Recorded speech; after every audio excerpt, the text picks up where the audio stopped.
سيدنا محمد بن عبد الله وعلى آله وأصحابه ومن والاه ولا حول ولا قوة إلا بالله. أما بعد.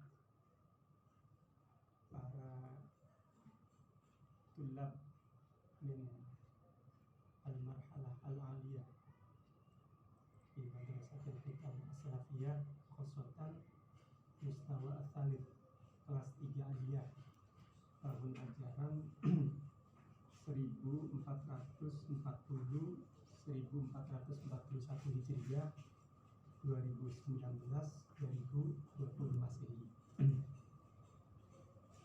Pada dinten niki alhamdulillah sareng kempal pertama sampeyan kedah sareng-sareng mensyukuri atas nikmat sampun selesai jenjang pendidikan tingkat aliyah di Madrasah Al-Hikamus Salafiyah Babakan Ciwaringin Cirebon. Nah, selesai niki suatu anugerah yang luar biasa. Pertama, lamun sampeyan flashback menengok ke belakang dulu saat tingkat ibtidaiyah, tingkat sanawiyah, kayak jumlah satu kelasnya itu lebih dari sekarang. Nah, sekian pinten sing sampai 3 aliyah. 54 orang yang berhasil menyelesaikan. Nah, sengen waktu ibtidaiyah kelas 3 atau kelas 4 kayaknya di atas 100 ya. Artinya separuh lebih dari teman seangkatan sampean waktu daftar di MAS Babakan Ciwaringin itu tidak sampai menyelesaikan tingkat aliyah. Nah, ini terbukti sampean ini dalam konteks selesai sampai aliyah ini adalah minal akhyar. Gampangannya orang-orang pilihan yang bisa menyelesaikan. Nah, karena itu pertama sampean harus mensyukuri. Bagaimanapun juga pasti ada perbedaan mereka yang selesai dan mereka yang tidak selesai. Kemudian yang kedua, selesai ini bukan berarti selesai belajar. Iki sing kedah di tekanaken dening sampeyan sedanten karena belajar itu minal mahdi ilal lahdi. Sing awit lahir sampai besok gula panjenengan sedanten wafat masuk ke liang lahat. Lah akan tetapi belajar niku secara umum wonten 2 kategori. Belajar formal dengan belajar non formal. Lah belajar formal itu kados pundi? Belajar formal itu kados belajar teng pesantren, belajar teng madrasah, belajar teng universitas, belajar teng sekolah, niku namanya pendidikan atau belajar formal.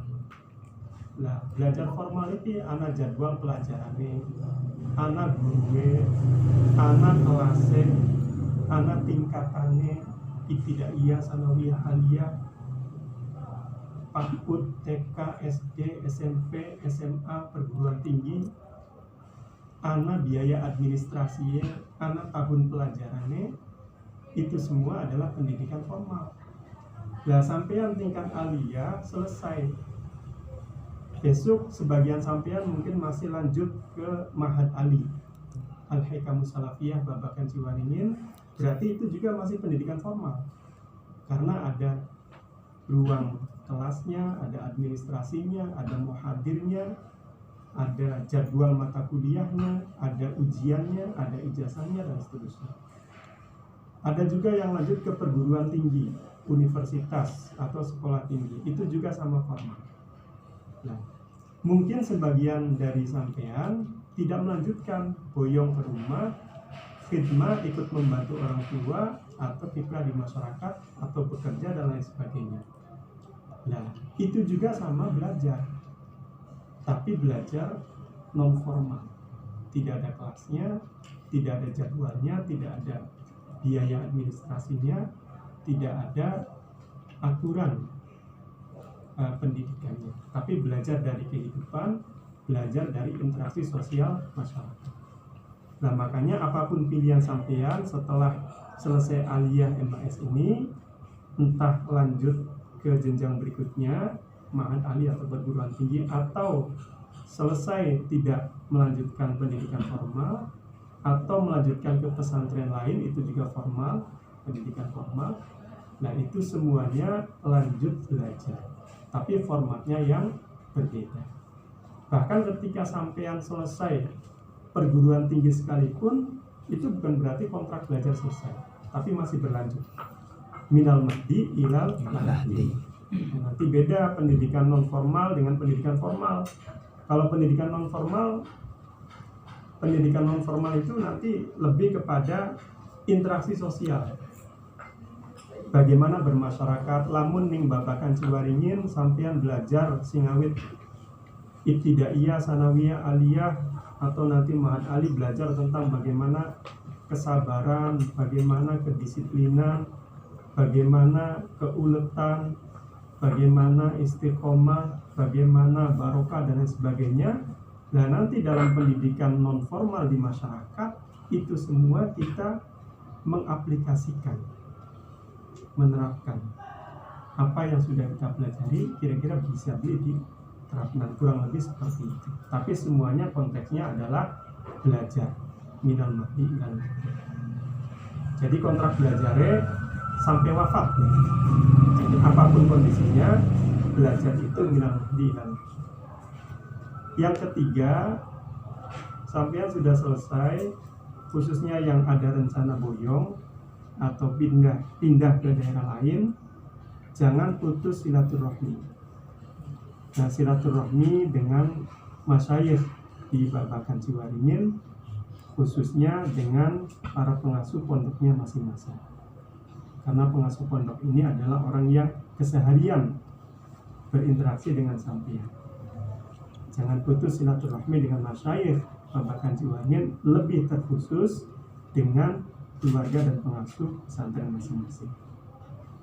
Ini jangan.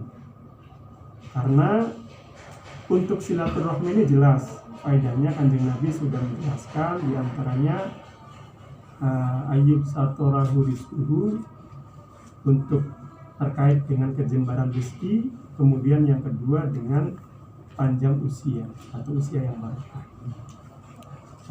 Silaturahmi minimal misalnya sebulan sekali anak nongole silaturahmi sowan di pengasuh pesantren di masyarakat.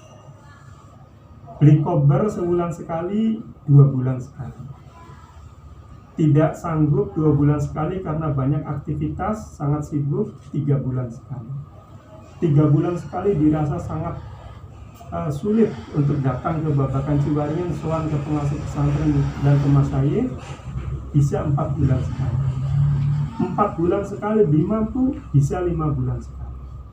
5 bulan sekali serasa sibuk, bisa setengah tahun sekali. Bahkan paling sedikitnya itu setahun sekali, sudah selesai.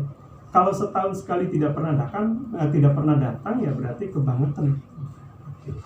Kayak sibuknya kayak apa? Setahun bisa tekan. Apa dituru-turu sedina kan sampai setahun di kober. Minimal lamun anak haul ning pesantrennya minimal haul kudu tekan. Teka acara haul sekaligus silaturahmi sowan ning pengasuh, ning keluarga pengasuh dan masyayikh. Lebih baik kalau memang ada waktu, ya jangan sampai setahun sekali. Bisa setahun 2 kali, atau tadi waktu-waktu yang memang mungkin. Nggak apa-apa, asal datang saja. Sowan menyampaikan apa aktivitasnya, bokat 2 masalah disampaikan, bokat 2 kegiatan apa diceritakan.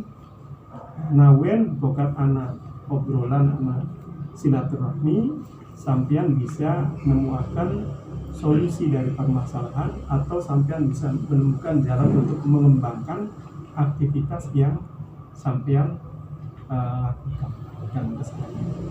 Jadi itu tadi yang ketiga adalah silaturahmi dengan pengasuh, dengan masyayikh di Babakan Ciwaringin. Kemudian yang keempat, menjaga komunikasi silaturahmi sesama alumni. Sampean alumni Madrasah Al-Hikam Salafiyah tingkat aliyah, dulu juga dengan alumni semasa tingkat sanawiyah, dulu juga dengan alumni semasa tingkat ibtidaiyah, atau nanti ketika Mahat Ali selesai tingkat Mahat Ali, Nah ini jangan putus komunikasi, bahkan dengan teman satu pesantren, tinggal di satu pesantren itu jangan putus komunikasi. Zamankan komunikasi sangat murah dan mudah dengan aplikasi WhatsApp, dengan Telegram, dengan media sosial Facebook, Instagram, Twitter dan lain sebagainya sudah sangat mudah, 24 jam. Tinggal dimanapun, aja maning beda desa, beda kecamatan, beda kota, beda negara, beda benua pun bisa komunikasi dengan ekonomis dan praktis, mudah dan murah. Ini makanya tidak ada alasan untuk tidak berkomunikasi, dan itu manfaatnya sangat banyak.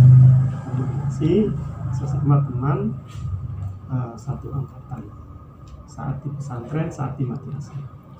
Nah yang terakhir, yang keberapa? Kelima ya? Kelima. Yang kelima itu jangan lupa birrul walidain. Nah, birrul walidain membahagiakan kedua orang tua dan keluarga. Kalau orang tua ibu bapak masih ada, maka birrul walidain itu jelas nurut aturan, nurut kehendak orang tua selama tidak bertentangan dengan norma agama dan sosial. Jadi apa sih yang dipengenakan? Wong tua pengennya sampean lanjut ning Mahat Ali, pengennya wong tua lanjut sampean pendidikan perguruan tinggi, pengennya wong tua sampean aja boyong dikit lanjut pesantren ngaji, khidmah di pengurus, mangga ikuti. Nah, wong tua rupanya butuh tenaga sampean, khidmah kiprah sampean ning umah, bantu kongkon boyong, kongkon bantu ning umah, ya wis. Lamun wong tua menginginkan sampean kudu siap. Selama tidak bertentangan dengan norma agama dan norma sosial. Nah itu birrul walidain. Nah sekarang gimana kalau orang tuanya sudah wafat? Nah kalau sudah wafat minimal sehari sekali hadiah Fatihah, mendoakan. Itu minimal. Syukur-syukur sampean bisa rutin ziarah kubur seminggu sekali, apa sebulan 2 kali, apa 2 bulan sekali, terserah, dikondisikan ada ziaratul kubur kepada makbaroh kedua orang tua atau salah satu dari 2 orang tua. Tapi hadiah Fatihah kalau memang sudah wafat itu harus minimal sehari sekali. Diniati pahalanya untuk orang tua yang sudah wafat dan mendoakan. Itu termasuk birrul walidain.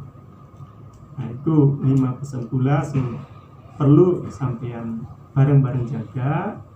Lan terakhir, moga-moga punapa ingkang sampun sampean pelajari teng Madrasah Al-Hikam Musrafiyah dari tingkat ibtidaiyah, sanawiyah, aliyah, atau nanti diantara sampean ada yang ke Mahat Ali, moga-moga ilmu ingkang manfaat lan barokah. Amin.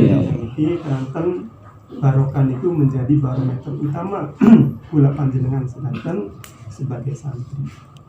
Dan kemawon kali terakhir doae sarang-sarang mawon maos Fatihah. Maos Fatihah pertama kangge syukuran sampean sedanten sampun selesai belajar teng Madrasah Al-Hikam Musrafiyah.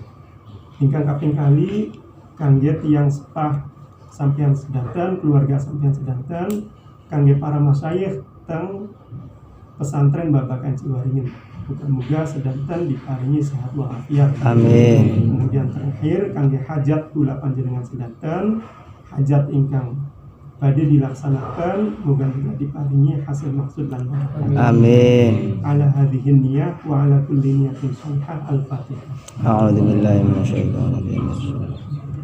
Alhamdulillahirabbil alamin arrahmanir rahim.